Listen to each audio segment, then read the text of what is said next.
விஜய் வரதராஜ் ஓக்கலுளி ஓக்கலுளி ஓக்கலுளி. அனைவருக்கும் வணக்கம். நீங்கள் கேட்டுக்கொண்டிருப்பது உங்கள் விஜய் வரதராஜன் वक्लुली।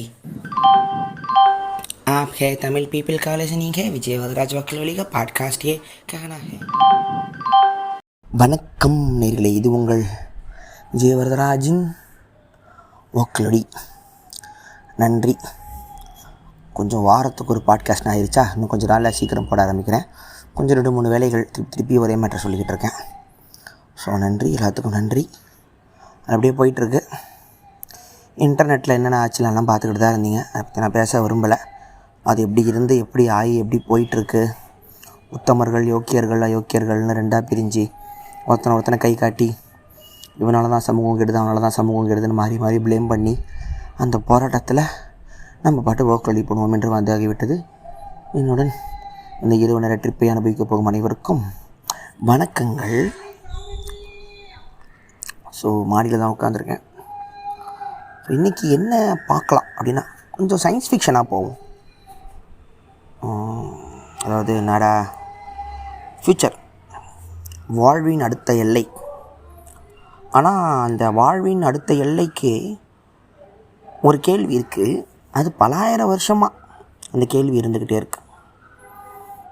அது ஆன்மீகத்தில் போச்சுன்னா நான் யார் என்பது என்ன அப்படின்னு வரும்லாம் சொல்லி கிருஷ்ணமூர்த்தி ஓஷோலாம் பார்த்தோம். அறிவியலில் அதோட எல்லைன்னு பார்த்தா குவாண்டம் சயின்ஸ் வரைக்கும் வராங்க, குவாண்டம் சைக்காலஜி. அதுலேயுமே the observer is the observed Schrodinger's எக்ஸ்பிரிமெண்ட்டுன்னு நம்ம ஒரு எக்ஸ்பிரிமெண்ட்டை அப்சர்வ் பண்ணுற சயின்டிஸ்ட் தான் பிரச்சனை. திருப்பி புத்திசமில் முடியுது. இது அறிவியலோட எல்லை. ஆனால் computer, software, internet, connecting of every பிரெயின்லாம் வந்ததுக்கப்புறம் ஒரு super brain, super computer, data எல்லோரும் கனெக்ட் ஆகிட்டு இன்ஃபர்மேஷன் ஹைவே ஃபாஸ்ட்டாக போக ஆரம்பிக்குது. அப்போது ஒரு விஷயம் ஆட்டோமேட்டிக்காக வருது. ஆர்டிஃபிஷியல் இன்டெலிஜென்ஸ், செயற்கை அறிவுன்னு வச்சுக்கலாம், தமிழில் அப்படி இருக்கான்னு தெரியல. ஆர்டிஃபிஷியல் இன்டெலிஜென்ஸ் இது என்ன அப்படின்னா, மனிதனால் கோடு செய்யப்பட்ட செயற்கை தான், மனிதனால் கோடு செய்யப்பட்ட விஷயமாக இருந்தாலும் தன்னைத்தானே யோசிக்கக்கூடிய ஒரு விஷயம் ஒரு ரோபோட்டுக்கு, ஒரு கம்ப்யூட்டருக்கு இன்டெலிஜென்ஸ் அது ஆர்டிஃபிஷியலாக செயற்கை முறையில் வரக்கூடும். அதிலிருந்து தன்னைத்தானே முடிவெடுத்து கொள்ளக்கூடிய மிஷின்கள் வரலாம் அப்படிங்கிற ஒரு ஃப்யூச்சரை நோக்கி போகுது. ரொம்ப ஈஸியாக சொல்லணும்னா டெர்மினேட்டர் படம் தான் நமக்கு முதல்ல அதோட எடுத்துக்காட்டு. இதெல்லாம் நமக்கு என்னன்னே தெரியாதுக்கு முன்னாடி சின்ன வயசில் பார்த்துருமோ. டெர்மினேட்டரில் பார்த்தா ஸ்குவாசிநகர் கிளம்பி வருவார் ஃப்யூச்சரில். ஸோ இந்த விஷயத்தில் ஏஐயில் நோண்டின சயின்டிஸ்ட்டை சின்ன வயசுலேயே போட்டு தள்ளிட்டா இந்த போர் இருக்காதுன்னு ரோபோட்டுங்களே அமுச்சு விட்ருக்கோம். ஸோ அவன் தான் போராளியாக இருந்திருப்பான் பிற்காலத்தில். ஸோ யோசிக்கக்கூடிய ஒரு ரோபோட் அதுதான் நம்ம ஸ்குவாசிநகர். அதில் வில்லா இருப்பான் மாதிரி இருக்கும். ஸோ இப்போது என்ன இதுன்னா, இந்த ஆர்டிஃபிஷியல் இன்டெலிஜென்ஸுக்கு அப்புறம் இதோட முடிவு எங்கே கொண்டு போகிறாங்கன்னா, கான்ஷியஸ்னஸை உண்டாக்க முடியுமா? தன் உணர்வு, நான் அப்படின்றோம்ல, நீங்கள் கேட்டுட்ருக்க எல்லாருக்குமே நான், உங்களுக்கு ஒரு பேர் இருக்கும், அதான் நான். உங்களுடைய பாஸ்ட்டு, உங்களுடைய ப்ரெசண்ட்டு, உங்களுடைய ஃப்யூச்சர், அதுதான் நீங்கள். யாராக இருந்தாலும் நீங்கள் எங்கேருந்து வந்தீங்க, உங்களோட குடும்பம், உங்களுடைய மெமரி, உங்களுடைய வலிகள், பெயினோட மொமெண்ட்டு உங்களோட ஃப்யூச்சருக்கு ஒரு ட்ரீமுக்கோ, ஒரு ஆம்பிஷனுக்கோ, ஒரு வில் பவருக்கோ கொண்டு வரும். ப்ரெசண்ட் ரெண்டுத்துக்கும் நடுவில் மாட்டிக்கிட்டு தள்ளாடுற ஒரு மூளை, இதுதான் நான் அப்படின்னு ஒரு ஃப்ரெஜைல் வால் ஒன்று க்ரியேட் ஆகும். அதில் கை வச்சா ஹர்ட் ஆகிடுவோம், சென்டிமெண்ட் ஹர்ட் ஆகும். ஈகோங்கிறது ஒரு ப்ரொடக்டிவ் ஷீல்டு. ஸோ இது ஆர்டிஃபிஷியலாக கொண்டு வர முடியுமா? ஒரு கம்ப்யூட்டருக்கு இந்த ஈகோ, இந்த ஆர்டிஃபிஷியல் கான்ஷியஸ் கொண்டு வர முடியுமா அப்படின்லாம் பேச்சு இருக்கும். க்ரியேட் பண்ணலாம் அப்படின்றாங்க. வெஸ்ட்டு என்ன சொல்லுதுன்னா, பிரெயின்குள்ளே கான்ஷியஸ் இருக்குது அப்படின்றான். ரொம்ப சிம்பிள். ஈஸ்ட் நம்ம என்ன சொல்கிறோம்னா, கான்ஷியஸ்குள்ளே தான் பிரெயின் இருக்குது அப்படின்றோம். அவன் என்ன பண்ணுறான், கான்ஷியஸை ஒரு ஃபீல் மாதிரி உடம்புல தேடலாம் அப்படிங்கிறான் வெஸ்ட்டு. அதனால தான் அவங்ககிட்ட பதிலே கிடைக்காது. இந்த ஃபீலிங்கோ, எமோஷனோ, சென்சரி விஷயங்களோ, நர்வஸ் சிஸ்டமோ எல்லாம் பிரெயின் பாடி பார்ட்ஸில் வந்துடும். இந்த உணர்வு, கான்ஷியஸ் அப்படிங்கிறது உடம்புக்குள்ளே தான் இருக்குதுன்னு வெஸ்ட்டு சாதிக்கிறான். ஆனால் பௌத்தமோ ஆன்மீகமோ என்ன சொல்லுதுன்னா, கான்ஷியஸுங்கிறது உடம்பை தாண்டியும் உடம்புக்குள்ளே உடம்புங்கிற உணர்வில் இருக்குதுன்னு கான்ஷியஸ்குள்ள தான் அந்த உலகமே இருக்குது. கான்ஷியஸ் தான் எங்கேயுமே இருக்குது. எங்கேயுமே இருக்கும் கான்ஷியஸ்னஸ், அதுதான் சச்சிதானந்தம்னு சைவத்தில் சொல்லுவாங்க. சத் சித் ஆனந்தம். சத்துனா அறிவு, சத்துனா எங்கும் இருக்கும் ஆனந்தம்னு, எட்டர்னல் ஹாப்பினஸ் மாதிரி இந்த வார்த்தைங்கள்லாம் வரும். ஸோ இங்கே தான் ரெண்டாக பிரியுது. வெஸ்ட் அறிவியலும் ஈஸ்ட் அறிவியலும் இந்த இடத்துல தான் பிரியுது. ஸோ அவன் என்ன பண்ணுவான், உடம்புக்குள்ளே கான்ஷியஸை தேடுறேன்னு சொல்லிட்டு தான் பிரெயினை நோண்ட ஆரம்பிப்பான். அதனால தான் அங்கே வந்து சைக்காலஜி வளர்ந்துச்சு, சைக்காட்ரி வளர்ந்துச்சு. ஸோ இந்தியாவில் மனநலம், மனத்தை பற்றியாக ஆராய்ச்சி பண்ண மாட்டாங்க. மைண்டையே தூக்கி போடணும் புத்தர்கிட்ட இருந்து ஆரம்பித்ததுனால மைண்டோட சயின்ஸ் இங்கே வளரல பெருசாக. அதாவது நம்ம ஊரில் ஸ்ட்ரெஸ்ஸு தெரப்பி இதெல்லாம் ஃப்ராய்டுக்கிட்ட இருந்து இங்கே வந்தது. ஆனால் இங்கே என்னென்னா மைண்டே தான் பிரச்சனை, அதை நீ சால்வ்லாம் பண்ண முடியாது, க்யூர் பண்ண முடியாது, அதை தாண்டி இருக்கிற தியான நிலைக்கு வாங்க அப்படின்னு சொல்லுவானு. இந்த விஷயந்தான் நமக்கும் வெஸ்ட்டுக்குமான வித்தியாசம். அவன் ஊரில் ஐன்ஸ்டீன்னா இந்த ஊரில் புத்தர். ஆனால் புத்தரால் ஐன்ஸ்டீனை புரிஞ்சிக்க முடியும், ஐன்ஸ்டீனால் புத்தரை புரிஞ்சிக்க முடியாது. இந்த ஒரு கான்ட்ரடிக்ஷன் தான் காலங்காலமாக ஒரு பல வருஷமாக ஒரு பிரச்சனை. ஸோ இந்த ஒரு கான்ஷியஸ்னஸ்ஸு, ஈகோ அதெல்லாம் அதிகமாக இருக்கிறதுனால தான் வெஸ்ட்டு தன்னை உலகத்தில் நம்மளை பெரிய ஒரு ஆளாக காட்டிக்கணும். கான்குவெஸ்ட்டு, ஊர் ஊராக கடலாக போய் ஊர் ஊராக தேடி மேப்பை பெருசாக்கி, ஜாகிரபியை பெருசாக்கி, நாட்டை பெருசாக்கி கண்ட்ரோல் பண்ணணும் அதிகமாக இருக்கும். ஏன் இப்போ இந்தியாவில் நம்ம மட்டும் யோக்கியமாக நீங்கள் கேட்கலாம், நம்மளும் பண்ணியிருக்கோம். நம்ம ஒரு சோழங்க கப்பலில் போனாங்க, நாங்கள் அங்கேருந்து அலெக்சாண்டர் உள்ளே வரும்போது நம்ம போரஸ் ராஜா, சந்திரகுப்த மௌரிய எம்பையர் அங்கேயே இருந்துச்சு. ஆனால் அவங்க அளவுக்கு இப்போ இங்கிலாண்டோட ஹிஸ்ட்ரினா நார்ஸ்மென்லாம் நீங்கள் பார்த்தீங்கன்னா தெரியும். நார்ஸ்லாம் பார்த்தா ஏதோ ஒரு நாட்டிலேருந்து எங்கேயோ கிளம்பி கொள்ளையடிச்சு ஒரு நாட்டை பிடிக்கிற அளவுக்கு ஒரு ஈகோ அவங்களுக்கு கொஞ்சம் அதிகமாகவே இருக்கும் வெஸ்ட்டுக்கு. ஸோ இது போகும்போது தான் அவனுங்க சைக்காலஜி, தெரப்பி, சைக்கியாட்ரிலாம் ரொம்ப நம்புகிற மாதிரி. அது இப்போது நம்மளோட இந்தியா உலகத்துக்குள்ளேயும் வந்துருச்சு. தெரப்பி போகிறீங்களா, செஷன் போங்க ப்ரோ, கவுன்சிலிங் போங்க ப்ரோன்னு கொண்டு வந்துட்டான். ஆனால் அந்த காலத்துலலாம் இந்தியாவில் அந்த பழக்கம் இல்லாமல் ஆன்மீகத்துக்குள்ளே கடவுள் பக்தியில் போகிற மாதிரி ஒரு பழக்கம் இருந்துச்சு. அவங்க தான் அந்த காலத்து சைக்கியாட்ரி. கோயிலில் கும்பலாக ஒரு மனநலம் சரியில்லையோ அதையோ கோயிலில் உட்காந்துருப்பாங்க, முடிஞ்சு போச்சு. அது அப்போ ஒரு கவுன்சிலிங் கிளினிக் மாதிரி. இதை பற்றிலாம் பொறுமையாக பார்க்கலாம். ஸோ ஒரு கான்ஷியஸ்னஸை ஃபேக்காக க்ரியேட் பண்ண முடியுமா ஒரு கம்ப்யூட்டரில் அப்படின்னா, என்னை பொறுத்த வரைக்கும் எனக்கு தெரிஞ்ச என் ஆன்மீகத்துக்கு நான் இல்லை அப்படி தான் சொல்லுவேன். ஏன்னா கான்ஷியஸ்னஸை மட்டும் உங்களால் க்ரியேட் பண்ணவே முடியாது. ஏன்னா அதுதான் எப்போதுமே இருக்கிறது. கொஞ்சம் கன்ஃபியூஸ் பண்ணும். எப்போதுமே இருக்கும் தன்மை தான் கான்ஷியஸ்னஸ். இந்த க்ரியேஷனுங்கிறது கான்ஷியஸ்குள்ளே தான் இருக்குது. இதை எப்படி சொல்கிறதுன்னா, இப்போ நீங்கள் ஒரு உடம்பாக இருக்கீங்க, பிறக்கிறோம் இறக்குறோம், அந்த கேப்பில் ஒரு உடம்பாக இருக்கும். ஒவ்வொரு நாளும் நம்ம இறந்துக்கிட்டே இருக்கோம் அப்படிங்கிற வருஷம். நீங்கள் ஒவ்வொரு நாள் நீங்கள் வளரல, ஒவ்வொரு நாள் யூ ஆர் டையிங் டு, ஒவ்வொரு நாள் நீங்கள் இறங்கி டுவர்ட்ஸ் டெத்தை நோக்கி போயிட்டுருக்கீங்க பாரு. இதை அப்படி எடுத்துக்கிட்டிங்கன்னா ஒரு க்ரியேஷனு, அது ஒரு பீக் டைமு, ஒரு எண்டுன்னு ஒன்று இருக்குது. நம்ம எங்கேருந்து வரோம் எங்கேருந்து போகிறோம் அப்படிங்கிற ஒரு குழப்பம் இருக்கும். ஜீரோலேருந்து ஆரம்பிக்கிறோம், ஃபுல் பீக்கு, திருப்பி ஜீரோக்கே போயிடுறோம். ஸோ அந்த எங்கேருந்து வந்தோம் எங்கேருந்து போகிறோம் அப்படிங்கிறத அந்த கான்ஷியஸ்னஸ்ன்னு எடுத்துக்கணுன்றாங்க. அதை நீங்கள் உணரணும் அப்படின்னா நீங்கள் தியானம் பண்ணுங்கள், கண்ணை மூடுங்க, எல்லாத்தையும் விடுங்க. ஆசையை துன்பத்துக்கு காரணம் யாராவது உட்காரும். இந்த விஷயத்தை வெஸ்ட்டு ஒத்துக்காது. இந்த எங்கேருந்து வரோம் எங்கேருந்து போகிறோம் அப்படிங்கிறது வார்த்தை தான் வருவது எங்கே போவது எங்கேவோ, எதை நீ கொண்டு வந்த இழப்பதற்குங்கிற மிஸ்டிசிசமோ எல்லாத்தையும் விட்டுட்டு போங்கிறதோ ஈஸ்ட் பக்கம் இருக்கும். சூஃபியில் இருக்கும், நாஸ்டிக் கிறிஸ்டியானிட்டியில் இருக்கும். ஏசுநாதர் சொன்னதும் அதுதான். அம்மா அப்பாவெல்லாம் விட்டுட்டு என் கூட வாங்க அப்படின்னு சொல்கிறதெல்லாம் அதுதான். அதோட விஷயம் எல்லாத்தையும் திறந்துட்டு ட்ரூத்தை நோக்கியே போகணும் அப்படிங்கிறது இங்கே ஈஸ்ட்டில் ஸ்ட்ராங்காக இருக்கும். ஸோ ஆர்டிஃபிஷியல் கான்ஷியஸ்ங்கிறது க்ரியேட் பண்ண முடியாதுங்கிறது ஈஸ்ட்டில் ஃபாலோ பண்ணவங்களுக்கு ஒரு கன்விக்ஷன் இருக்கும்.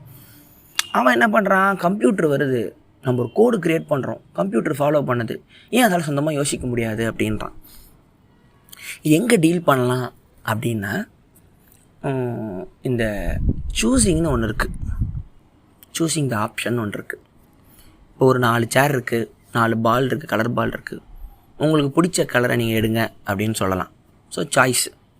ஸோ அந்த கம்ப்யூட்டருக்கெலாம் கோடிங் என்ன பண்ணுவாங்கன்னா, இப்படி இருந்துச்சுன்னா இதை சூஸ் பண்ணுங்கள், இப்படி இருந்துச்சுன்னா அதை சூஸ் பண்ணுங்கள் மாதிரி. அதுதான் அந்த இன்ஸ்ட்ரக்ஷன்ஸ் ஃபார் கோட். எனக்கு அந்தளவுக்கு தான் தெரியும். மனுஷன் எங்கே வேறுபடுவான் அப்படின்னா, அவன் எப்போ எதை சூஸ் பண்ணுவாங்கிற ஒரு பேட்டர்னே அவங்ககிட்ட இருக்காது. அப்படி எப்படிங்க அதே பேட்டர்னை வந்து கம்ப்யூட்டரும் பண்ணலாமே அப்படிங்களாம். என்னன்னா நமக்கும் மிஷினுக்கும் ஒரே ஒரு வித்தியாசம் தான். மனுஷன் தவறு செய்வான், தப்பு பண்ணுவான், ஏமாற்றுவான், ஃப்ராடு பண்ணுவான், பொறாமல் இருக்கும். நம்ம எதெல்லாம் தப்புன்னு சொல்கிறோமோ அதுதான் மனித குணமே. இந்த உதவி பண்ணுறது அதுதான், சிம்பத்தியோ எம்பத்தியோ அதுதான். இதுக்குள்ளே வரேன். ஆனால் ஒரு கம்ப்யூட்டரால் அந்தளவுக்கு பர்ஃபெக்டாக தப்பு பண்ண முடியாது. ரீசெண்டாக அந்த செஸ் மேட்சை பற்றிலாம் படிச்சுட்டு இருக்கும்போது சொன்னாங்க, மனுஷனை தோற்கடிக்கிற கம்ப்யூட்டரை வந்து செஸ்ஸில் கண்டுபிடிக்கும் போதெல்லாம் ஒவ்வொரு முறையும் மனுஷன் கம்ப்யூட்டரை ஜெயிச்சுக்கிட்டே இருப்பான். அந்த இடத்துலாம் சொல்லுவான், தனி மூடு, நான் தான் ஒன்றை படைத்தேன், என்னை தோற்கடிக்கலாம் பார்க்காதுன்னு ஒவ்வொரு கிராண்ட் மாஸ்டரும் செஸ் டோர்னமெண்ட்டில் தான் காட்டுவாங்க. ஸோ இப்போ என்ன சொல்கிறாங்கன்னா, மனுஷனை ஏன் கம்ப்யூட்டரால் தோற்கடிக்க முடியலன்னா, மனுஷன் பண்ணுற விஷயத்தை வந்து கம்ப்யூட்டர் பண்ணுறதில்ல, ஹியூமன்ஸ் டூ மிஸ்டேக்ஸ் அப்படின்னு சொல்லிட்டு கம்ப்யூட்டரையுமே தப்பு பண்ண வைக்கிற மாதிரி கோடிங் பண்ணுறாங்களாம் இப்போ அடுத்த ஸ்டெப்பில் கான்ஷியஸாகவே. இந்த அளவுக்கு இவங்க இறங்க வேண்டியதாக இருக்குது. ஸோ அப்போது கம்ப்யூட்டர் என்றைக்குமே நம்ம அளவுக்கு ஈக்குவல் ஆக முடியாதா அப்படின்னா, ஒரு கம்ப்யூட்டருக்கு ஒரு பிரெயின் இருக்கலாம், உங்களை விட மிகப்பெரிய பிரெயின் தரலாம், சூப்பர் பிரெயின் தரலாம். நீங்கள் வந்து 4 கோடி 5000 ஏதோ இன்ட்டு 2300 கோடியை நீங்கள் ஒரு 10 நிமிஷம் போடுற கணக்கை 10 செகண்டில் கம்ப்யூட்டர் போடலாம். குவாண்டம் கம்ப்யூட்டர் கண்டுபிடிக்கலாம், ஒரு மைக்ரோ செகண்டில் மிகப்பெரிய ஈக்குவேஷனை சால்வ் பண்ணலாம், எல்லாம் பண்ணலாம். ஆனால் தன் உணர்வு நான் அப்படிங்கிறது ஒரு கம்ப்யூட்டரால் சாத்தியமே இல்லை. ஏன்னா அது நமக்கு மட்டுமே உணரக்கூடிய ஒரு மிருகம் இந்த உலகத்திலே நம்ம தான். இந்த ஸ்டோன் டேப்ஸு, இந்த மனித பதனெல்லாம் சொல்லியிருப்பேன். நான் அப்படின்னு என்னைக்கு ஒரு மிருகம் வந்து உணர ஆரம்பித்தது, அது அப்புறம் ஆளு சேர்க்குது, கேங் ஃபார்ம் பண்ணுது, ஊரை கண்ட்ரோல் பண்ணுது, அந்த நான் அப்படிங்கிற உணர்வு இல்லாத மற்ற எல்லாத்தையும் கண்ட்ரோல் பண்ணுது, அதுக்கு பேர் தான் ஹோமோசேப்பியன்ஸ், மனுஷ பதர்கள்னு சொல்லியிருப்பேன். ஸோ அந்த உணர்வுலேருந்து தான் நம்ம ஒன்று க்ரியேட் பண்ணுவோமே தவிர அந்த உணர்வை இன்னும் தான் க்ரியேட் பண்ண முடியாது. அதுதான் நீ. இதை நீ க்ரியேட் பண்ணணும்னா நீ கடவுளாக இருக்கணும். கடவுளுமே நம்மளோட இமேஜினேஷன் தான். நம்ம அந்த உணர்வுக்கு ஒரு பேர் வச்சுக்கிட்டோமே தவிர. ஸோ இது எப்படி, இன்னொரு எக்ஸாம்பிள் சொல்கிறேன். இந்த பாட்காஸ்ட் கொஞ்சம் காம்ப்ளிகேட்டடாக குழப்பம், ஆனால் எனக்கு இது பேசணும்னு ஆசை ரொம்ப நாளாக. குவாண்டமில் ஒரு எக்ஸாம்பிள் சொல்லுவாங்க. குவாண்டம் சயின்ஸில் வந்து என்ன தாங்க குவாண்டம் ஃபிசிக்ஸ் சொல்லுங்க போது ஒரு எக்ஸாம்பிள் சொல்லுவாங்க. ஒரு மீன் தொட்டி இருக்குது, உள்ளே வந்து ஒரு மீன் இருக்குது, சுற்றிக்கிட்டே இருக்குது. இல்லை ஒரு கடல்லே ஒரு மீன் இருக்குதுன்னு வச்சுக்கோங்க, சுற்றிக்கிட்டே இருக்குது, வாழ்ந்துக்கிட்டே இருக்குது. அப்போ திடீர்னு வந்து ஒரு போட்காரன் கிட்ட வந்து அது பேசுது, கடையில் இருக்கிற பையன்கிட்ட. நீ என்ன பண்ணுற, நான் என்ன பண்ணுறேன், நீ என்ன பண்ணுற, நான் வந்து உனக்கு என்ன தண்ணியிலே இருக்க அப்படின்றான் மீன்கிட்ட.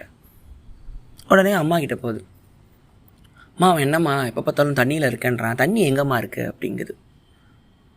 ஏன்னா ஒரு மீனால் தண்ணி இருக்குது. இது வந்து ஒரு அனாலஜியாக சொல்கிறது தான். அதாவது தண்ணி இல்லைன்னா மீன் கிடையாது. ஸோ அப்படி ஒரு ரியாலிட்டியில் இமர்ஜாக இருக்கும்போது அதால் தண்ணியை விட்டு வெளியே வர முடிஞ்சால் மட்டும்தான் அதால் தண்ணியை உணரவே முடியும். இது கொஞ்சம் எங்கூட கொஞ்சம் ஃபாலோ பண்ணுங்க. ஸோ தண்ணிக்குள்ளே ஒரு மீனால் நம்ம ஒரு கடலுக்குள்ளே இருக்கோங்கிறத உணர முடியாது. ஏன்னா அதுதான் அந்த உலகமே. அதே மாதிரி தான் கான்ஷியஸ்குள்ளே தான் நம்ம இருக்கோம். ஸோ ஒன்று நம்ம தான் அந்த கான்ஷியஸ்னு உணரலாம். ஆனால் நம்ம கான்ஷியஸை படைக்க முடியுமா அப்படின்னா அது நடக்காது. அது ஓலுங்கிறத விட அது எப்படியும் படைச்சிடலாம் அப்படிங்கிறது தான் அந்த காட்ஸ் பார்ட்டிக்கல். அந்த பெரிய ரியாக்டரை தூக்கி அந்த இகின் ஓசோன் பாசம்ஸ் ஏதோ ஒன்று லேப்லலாம் பண்ணுறோம். குவாண்டம் கம்ப்யூட்டர், மிகப்பெரிய கம்ப்யூட்டர்லாம் 1000 பண்ணலாம். உன்னால் இன்டெலிஜென்ஸை ஃபாஸ்ட்டாக்க முடியுமே தவிர பிரெயினை பெருசாகுமே தவிர கான்ஷியஸுங்கிறது உன்னால் கொண்டு வர முடியாது. இந்த ஒரு கேள்வி தான் பல ஆயிரம் வருஷமாக அரிச்சு தான் ஆர்டிஸ்ட்டுங்களுக்கு ரொம்ப பிடிச்சி போச்சு. ஓகே, ரோபோட்டுன்றோம், ரோபோட் மனுஷன் மாதிரி யோசிச்சா அதுதான் இப்போது நம்ம பார்க்குற எந்திரன் படத்தில் ஒரு கேள்வி. அதுதான் ரோபோட்டுக்கு காதல் வந்துச்சுன்னா சுஜாதா அவன் தெளிவாக ஒன்று பண்ணியிருக்கோம், சைலண்ட்டாக ஒன்று பண்ணியிருக்கோம். சீன் பார்த்தீங்கன்னா போர்டில் பேசிக்கிட்டு இருப்பார், ரோபோட்டுக்கும் வந்து உணர்வு வந்துச்சுன்னா அப்படி அது எப்படி வரும், சாத்தியமே இல்லை, அறிவியல்னு சொல்லுவாங்க. கடவுள் நினச்சா தான் உண்டும்பார். டக்குன்னு இடி வந்து நம்ம சிட்டி மேலே விழும். மறுநாள்லேருந்து ரோபோட் வந்து தன்னை யோசிக்க ஆரம்பிச்சு, உணர்வு வந்துடும், காதலிக்க ஆரம்பிச்சிடும். என்ன சொல்கிறாப்புலனா, கடவுள் அருள் இல்லைன்னா ரோபோட்டால் கூட அப்படி முடியாதுன்னு. தட்ஸ் சுஜாதா. அது படம் பார்க்கும்போது எனக்கு புரிஞ்சுது. ரைட்டு, ஏன்னா ரைட்டருங்க எழுதும் போது ரொம்ப நியூவான்ஸாக குட்டி மேட்டர்லாம் கவனிப்பாங்க. ஸோ வசீகரனால சிட்டி வந்து பேச ஆரம்பிக்கல, அந்த தண்டர் தான் காரணங்கிற மாதிரி எடுத்துக்கிறவன் எடுத்துக்கோ அப்படிங்கிற மாதிரி இருக்கும். ஸோ எல்லா ரைட்டருங்களுக்கும் அது கேள்வியாகவே இருந்துச்சு, ஒரு கான்ஷியஸாக மிஷினுக்குள்ளே படைக்க முடியுமா? ஸோ இதில் ஐசக் அசிமோவ் தான் அதில் ஆரம்பம்னு வச்சுக்கலாம். அவர் இந்த பைசென்ட்ரியல் மேன் ஒன்று இருக்கும். எல்லா நாவல்லையுமே அவங்க கேட்குற கேள்வி சைஃபை ரைட்டர்ஸ்லாம், ரோபோட்டால் சொந்தமாக யோசிக்க முடியுமா? இந்த ஏஐன்னு ஒரு படம் வந்துச்சு, ஆர்டிஃபிஷியல் இன்டெலிஜென்ஸ் ஒரு படம் வந்துச்சு, ரோபோட்னு ஒரு படம் வந்துச்சு. அதில் இதான் பிரச்சனை, ரோபோட் சொந்தமாக யோசித்தா என்ன ஆகும்? ஏன் ஒரு ஆர்டிஸ்ட்டுக்கு ஒரு கேள்வி இவ்வளோ இருக்குதுன்னு அடிக்கடி யோசிப்பேன். ஏன்னா சொந்தமாக இருக்க உணர்வு வந்து அவனே தான், அவன் தன்னையே வெறுக்கும் பொழுது ரோபோட்டுக்கு சொந்தமாக யோசிச்சானே யோசிக்கலாம் என்ன? ஸோ ரோபோட்டுக்கு தான் அவன் பிரெயினோட எக்ஸ்டென்ஷன் அப்படின்னு புரிஞ்சாலே போதும். ஸோ ஐசக் அசிமோவ் வந்து இதை பற்றி நிறைய எழுதினார். எனக்கு ஃபேவரட் வந்து ஃபிலிப் கே டிக் அப்படின்னு ஒரு ஆத்தர், அமெரிக்கன். அவரோட யூபிக், அதுக்கப்புறம் ஸ்கேனர் டார்க்லி அந்த படம் இருக்கும், கேனர் யூஸ் வச்சுருப்பார், அவரோட நாவல் அதெல்லாம். ஸோ அவர் வந்து ஒரு அந்த டைமில் சரியாக புரிஞ்சிக்கப்படாத ஒரு சயின்ஸ் ஃபிக்ஷன் ரைட்டரு. ஸ்கைஃபை ரைட்டர்னால என்ன பாவம், ஒன்றும் துட்டு வராது. அவர் படத்தெல்லாம் அப்புறமா சினிமாவை எடுத்து கோடி ரூபா சம்பாதிக்கும் போது அவர் உயிரோடு இல்லை. ஃபிலிப் கே டிக் இன்னும் உங்களுக்கு ஈஸியாக சொல்லணுமா, நீங்கள் பார்க்குற பிளேட் ரன்னர் படத்தோட ஒரிஜினல் நாவல் எழுதினவர். Do androids dream of electric sheep, இந்த நாவலோட பட வடிவம் தான் blade runner. So do androids dream of electric sheep, அங்கே ஆண்ட்ராய்ட்ஸ் ட்ரீம், ஒரு கம்ப்யூட்டரால் கனவு காண முடியுமா? அந்த படத்துலையுமே அது கடைசி ஷாட்டில் சொல்லியிருப்பான் பிளேட் ரன்னரில், இந்த கனவு நீ கண்ட கனவு எனக்கு தெரியும் அப்படிமா கூட இருக்கிறவன். ஸோ ஹீரோ வந்து ரோபோட்டா மனுஷனாங்கிற கேள்வியோட பட முடியும். ஸோ இந்த கேள்வியை வந்து ஃபிலிப் கே டிக் வந்து கொஞ்சம் அனலைஸ் பண்ணிக்கிட்டே இருப்பார், இது என்ன மாதிரி ஒரு இது பண்ண முடியுமா? ஸோ ஐடென்டிட்டினா என்ன, ரியாலிட்டினா என்ன, இல்லூஷன்னா என்ன, கம்ப்யூட்டர் இன்டர்நெட் வரும்போதே அவருக்கு தெரியுது உலகம் வந்து இப்போ நம்ம இதில் மாட்டிக்கிட்டு முழிக்கிறோமோ அது வருங்கிறத ப்ரிடிக்ட் பண்ண ஒரு ஆள். ஃபிலிப் கே டிக் ப்ரிடிக்ட்ஸ் மேட்ரிக்ஸ்லாம் ஒரு வீடியோ கிளிப் இருக்கும், யூடியூப்பில் பாருங்கள். இது எப்படி எடுத்துக்கலாம் அப்படின்னா, ஃபிலிப் கே டிக்கோட கதை ஒன்று இருக்கும், பேர் மறந்துருச்சு. ஹீரோ ஒருத்தர் இருப்பான், ஒரு நாள் அவன் லைஃப்பில் ஒரு கிளிச் மாதிரி ஆயிரும். மறுநாள் அவன் வீட்டுக்கு போவான், ஏதோ ஒன்று வீட்டுக்கு போவான், அவன் பேரில் அங்கே ஒருத்தர் இருப்பான், வேறு ஒரு ஃபேஸு. ஆனால் அவன் தான் அங்கே இருக்கிற வீட்டில் இருக்கிற எல்லாருமே நம்புவாங்க. இப்போ நான் போகிறேன்னா எங்கள் அம்மா அப்பா வந்து வேறு ஒருத்தனை வந்து பையன்னு சொன்னேன் எப்படி இருக்கும், அவன் விஜய் வரதராஜனே வாழ்ந்துக்கிட்டு இருப்பான், என்ன யாருன்னே அவங்க யாருக்கும் தெரியல. ஸோ ஒரு நாளில் வந்து என்னோடய மெமரி வந்து எல்லாருக்குமே போயிடுச்சு, நான் யாருங்கிற ஐடென்டிட்டி. இவன் கையில் ஐடி கார்டுமே இருக்காது. இப்போ அவன் தான் யாருங்கிற கேள்வி வரும், எனக்கு பதிலாக இருக்கிற அவன் யார், ஒருவேளை இந்த வேர்ல்டே வந்து ஒரு சாஃப்ட்வேரா? இந்த மாதிரி ஒரு கதை களத்தை வந்து எடுத்து பண்ணிகிட்ருக்கிறது தான் நம்மளோட ஃபிலிப் கே டிக்கோட வேர்ல்டு. இப்போது மேட்ரிக்ஸாக இருக்கட்டும், ஆர்டிஃபிஷியல் இன்டெலிஜென்ஸ் படம் எதுவாக இருந்தாலுமே ஐசக் அசிமோவ் ஃபிலிப் கே டிக்கும் தவிர்க்க முடியாத இரு இமயமலை, 2 பீக்ஸ். ஸோ இப்படி பார்க்கும்போது இன்டர்நெட் வந்து ஒரு இருக்கிற வெர்ச்சுவல் வேர்ல்டு, இந்த ஆர்டிஃபிஷியல் இன்டெலிஜென்ஸ்க்கான ஒரு ஆரம்பமாக இருக்கலாம். விஜய் வரதராஜ் ஓக்கலுளி ஓக்கலுளி ஓக்கலுளி. அனைவருக்கும் வணக்கம். நீங்கள் கேட்டுக்கொண்டிருப்பது உங்கள் விஜய் வரதராஜின் வக்கலொலி. आप है तमिल पीपल का लिसनिंग है विजय वरदराज वकलोली का पॉडकास्ट ये कहना है. இந்த வெர்ச்சுவல் வேர்ல்டுனா நம்ம உலகத்தோட இன்னொரு பிரதி, அதில் நம்ம ஒரு அவதார். ஃபேஸ்புக்கே அப்படி தானே, நம்மளோட ஒரு இமேஜ் தான். நீங்கள் ஃபேஸ்புக்கோ இன்ஸ்டாகிராமோ இல்லை பாட்காஸ்ட்டோ என்னோடய இமேஜை தான் நீங்கள் பார்க்குறீங்க. நிஜத்தில் நான் என்னவாக இருக்கீங்கன்னு உங்களுக்கு தெரிய இருக்கிற வாய்ப்பு கூட உங்களுக்கு கிடையாது. ஸோ அந்த வெர்ச்சுவல் வேர்ல்டோட ஆரம்பம் வந்து இன்டர்நெட்டில் தான் ஆரம்பம். இன்டர்நெட் கண்டுபிடிச்சவரே வந்து அதை வந்து ஒரு 4-5 கம்ப்யூட்டருக்கு மட்டும் தான் நான் கனெக்ட் பண்ணேன். எங்களுக்குள்ளே பேசிக்கிறதுக்கு ஒரு கம்யூனிகேஷன் தேவைப்படுச்சு. 4 கம்ப்யூட்டருக்கு ஃபைல்ஸை மாற்றிக்கணும், என்ன பண்ணலாம், 4 கம்ப்யூட்டர் கனெக்ட் பண்ணி விடுங்கிற பைப்பு மாதிரி தான் நான் பண்ணது, சிம்பிளாக சொல்லணும்னா. ஆனால் அதை வந்து நான் எங்களுக்கு மட்டுமே வச்சுக்கலான்னு இருந்திருந்தேன்னா இன்றைக்கி இது இவ்வளோ தூரம் வளர்ந்துருக்காரு. ஸோ எவ்வளோ பேர் யூஸ் பண்ணுறாங்களோ அவ்வளோ பேர் இன்டர்நெட் வளரும். அதனால தான் அது வந்து ஓப்பன் சோர்ஸாக எல்லாருக்குமான ஒரு காப்பிரைட். நானே நினச்சேன்னு காப்பிரைட் கிளைம் பண்ணியிருந்தேன்னா இவ்வளோ தூரம் வளர்ந்துருக்காதுன்னு சொல்ல வர்றார். அந்த கண்டுபிடிப்பே வந்து மக்கள் அதிகமாக யூஸ் பண்ண தான் அது வளரும். ஸோ அதனால தான் இன்டர்நெட் கண்டுபிடிச்சி நான் கோடீஸ்வரராக இருப்பேன் நினச்சிட்டு அந்த டைமில். சாதாரண நாள் தான். அதனால் அது வந்து என்னோட தனிப்பட்ட இன்வென்ஷனடா, எப்படியும் நடந்திருக்கும். அது அதிகமாக நீங்கள் யூஸ் பண்ண தான் அது ஒரு அது ஒரு கான்செப்ட், அது ஒரு ஐடியா. அது யாரும் சொந்தம் கொண்டாட முடியாதுன்னு மாதிரி சொல்லுவார். இப்போ அவரோட கோடை வந்து என்எஃப்டியாக நான் ஃபஞ்சிபிள் டோக்கன் அப்படின்னா அதை வந்து கொண்டு வரலாம் அப்படிலாம் சொல்லிகிட்டு இருக்காங்க. அதெல்லாம் என்னென்னு பொறுமையாக பார்ப்போம். கிரிப்டோ வேர்ல்டெல்லாம் பெருசாக வளர்ந்துக்கிட்டு இருக்க அப்புறம் பார்ப்போம். ஸோ டிம் பெர்னர்ஸ்-லீ இன்டர்நெட் வருது, ஜனங்க கனெக்ட் ஆகுறாங்க.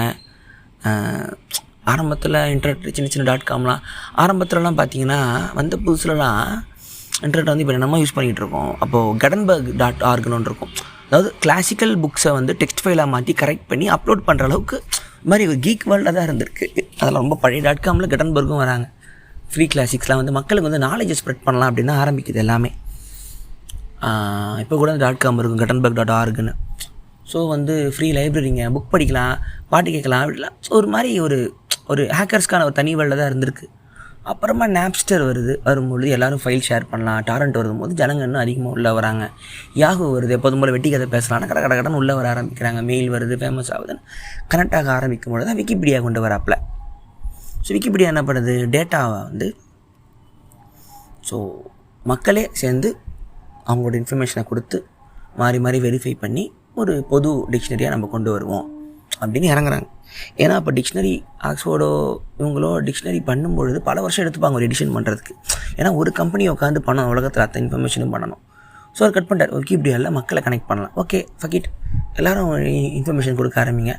டைமாக நாங்கள் வெரிஃபை பண்ண ஆரம்பித்து நிறைய பேர் விக்கிபீடியா கிராஷ் ஆகிரும் அப்படின்னு சொன்னாங்க. ஒன்றும் இல்லை, அது போயிடும், அது அவுட்டு, அது எப்படி மாற்றி விட்ருவாங்கன்னா நடக்கலை.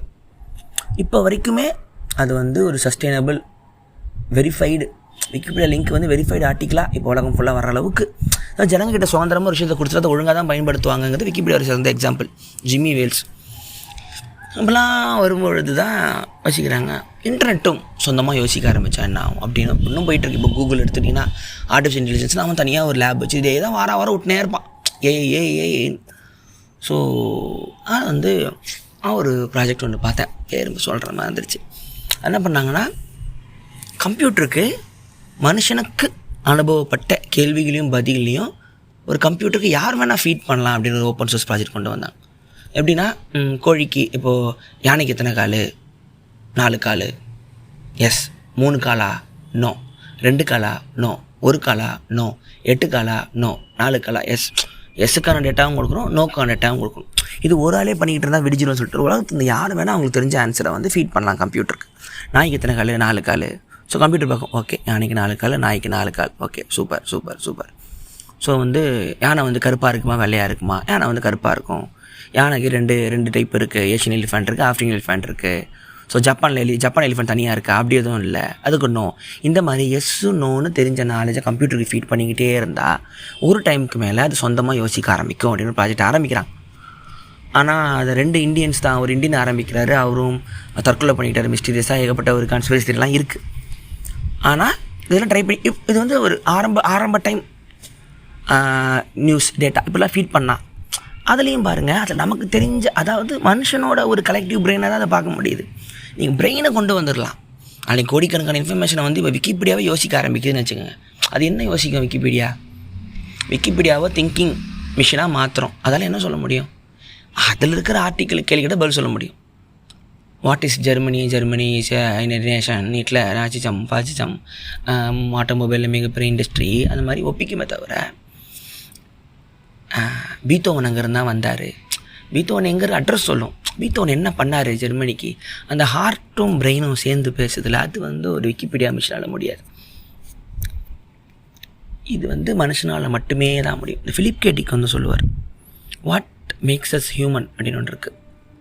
இல்லை சிம்பத்தி அப்படிம்பாங்க, இரக்கம், அன்பு, லவ்மாங்க. ஆனால் அவர் சொல்லுவார் எம்பத்தின்னு ஒன்று இருக்குது அப்படிம்பார். எம்பத்தினா உங்களோட வழியை அந்த இடத்துல நான் இருந்தானா அதை எப்படி அனுபவிச்சிருப்பேன்னு என்னால் அதை நினச்சி பார்க்க முடியுது. அதுதான் எம்பத்தி. அந்த ஒரு விஷயந்தான் மனுஷனாக்குதும்பார். அடடா அவருக்கு எவ்வளோ வலிச்சிருக்கும், அடடா அந்த இடத்துல அவருக்கு எவ்வளோ டல்லாக இருந்திருப்பார், அவன் கோவப்பட்டது நியாயம்தான் அப்படின்னு இன்னொருத்தரோட இடத்துல உங்களை வச்சு பார்க்க முடியுங்கிறது எம்பத்தி. அதுதான் மேக்ஸ் அஸ் ஹியூமன்ஸ் அப்படிம்பார். ஸோ இந்த ஒரு உணர்வுகள்லாம் வந்து ஒரு கம்ப்யூட்டரால் ஆர்டிஃபிஷியல் இன்டெலிஜென்ஸில் கொண்டு வர முடியுமானா முடியாது. இன்னொன்று அது மனுஷனுக்கே உரிய ஒரு பண்பு. அதனால் இது எங்கே ஒரு விஷயம் ஒன்று லாக் ஆகும்னா, இன்டெலிஜென்ஸையும் கான்ஷியஸ்னஸையும் கன்ஃபியூஸ் பண்ணிப்பாங்க. நல்லா புரிஞ்சுக்கோங்க. நீங்கள் நல்ல அறிவாளியாக இருக்கிறதுங்கிறது வேறு, நீங்கள் நல்ல மனசுக்காரருங்கிறது வேறு. மிகப்பெரிய அறிவாளியாக இருக்கலாம், மிகப்பெரிய சைக்கோவாக நீங்கள் இருக்கலாம். நீங்கள் ஒன்றுமே படிக்காத முட்டாளாக இருக்கலாம், மிகப்பெரிய அன்புக்குரியவராக இருக்கலாம். ரெண்டும் வேறு. இதை தான் நம்ம ஜெய் கிருஷ்ணமூர்த்தி சொல்லுவார். Accumulating knowledge is not consciousness அப்படிம்பார். டேட்டாவோ ஒரு புது புக்கோ புது நாலேஜோ வேர்ல்டை பற்றி புது இன்ஃபர்மேஷனோ நாலேஜ், அது கான்ஷியஸ்னஸ் கிடையாதும்பார். இன்றைக்கி நான் இந்த புக்கு படித்தேன், இன்றைக்கி நான் இந்த பாட்டு கேட்டேன், இன்றைக்கி நான் அதை தெரிஞ்சுக்கிட்டேன், நான் ஜெயித்தேங்கிறதெல்லாம் அந்த பக்கம். இந்த நாங்கிறது யார், அதை கேள்றாங்க ஒத்தா அப்படிம்பார். ஸோ இந்த நான் அப்படிங்கிறது தான் கான்ஷியஸ்னஸ். ஸோ புத்தர்லாம் சொல்லுவார், நீ அவ்வளோ பெரிய ஞானியாக வேணா இரு, 10,000 புக்கு படிச்சுக்கோ, 20,000 மந்திரம் என்கிட்ட சொல்லு, கவலை இல்லை, நீ யாருன்னு உனக்கு தெரியுமா அப்படிம்பார். அங்கே தான் oh shit there he goes again மாதிரி, ஐயா எனக்கு தியானம் சொல்லிங்கடியா, உட்கார் வரமா உட்கார் கண்ணை மூடு அப்படின்னு சொல்லி ஆரம்பிப்பார். இதுதான் நம்ம ஒரு மிஸ்டிசிசம். இதில் இன்னொரு மைனஸ் என்ன ஆயிடுச்சு அப்படின்னா, இந்த மைண்டே வேணாம், மைண்டே ஒன்று இல்லை, அதை மீறி கான்ஷியஸ்னு ஒன்று இருக்குன்னு புத்தர் கொண்டு வந்ததுக்கப்புறம் நம்ம நாட்டில் இந்த மைண்டை கண்டுக்கவே இல்லை. இன்டெலிஜென்ஸ் அப்படிங்கிறத ஒரு வெர்ச்சுவாகவே பார்க்கல. ஒரு ஐன்ஸ்டைன் மாதிரி ஒரு ஆள் வந்து இந்தியாவில் வர முடியும், வந்திருக்காங்க, இல்லைன்னு சொல்லலை.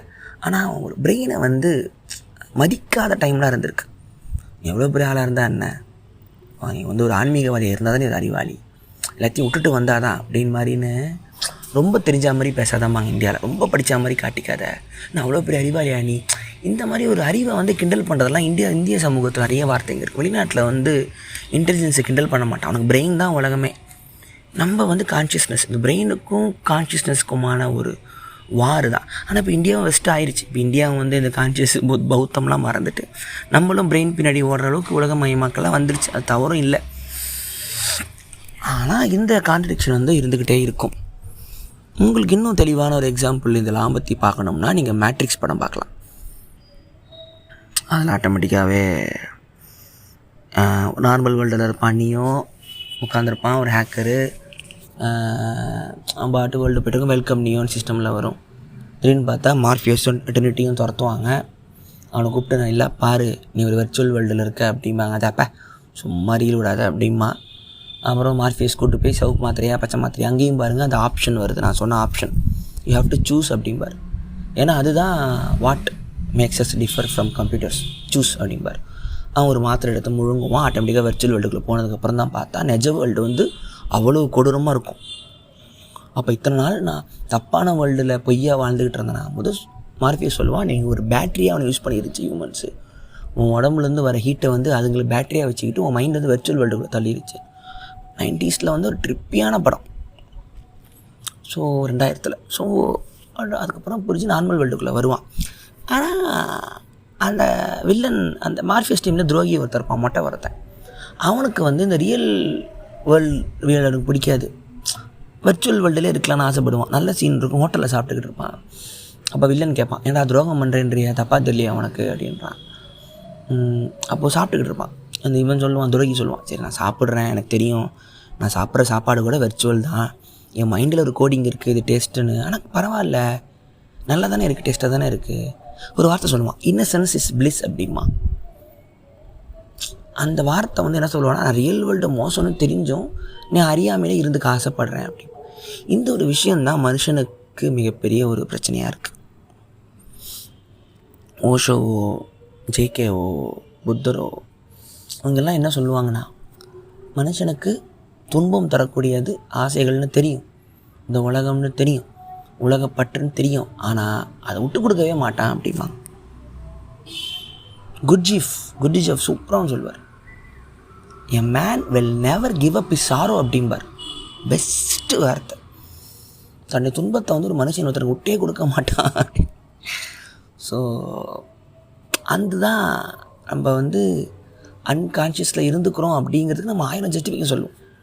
நம்ம காலைல படிக்கிற பேப்பரோ பார்க்குற டிவியோ தொடர்ந்து என்டர்டெயின்மெண்ட்டோ சோஷியல் மீடியாவோ இன்டர்நெட்டோ ஏன் கை பரன்னு அந்த ஹோம் பட்டன் அழுத்திக்கிட்டே இருக்கு. ஃபேஸ்புக்கில் யார் ஸ்டேட்டஸ் போட்டிருக்கான பேர் லைக் பண்ணியிருக்கானா, நம்மளே மறக்கிறதுக்கான விஷயத்தை வந்து நம்மளே தான் க்ரியேட் பண்ணுறோம்.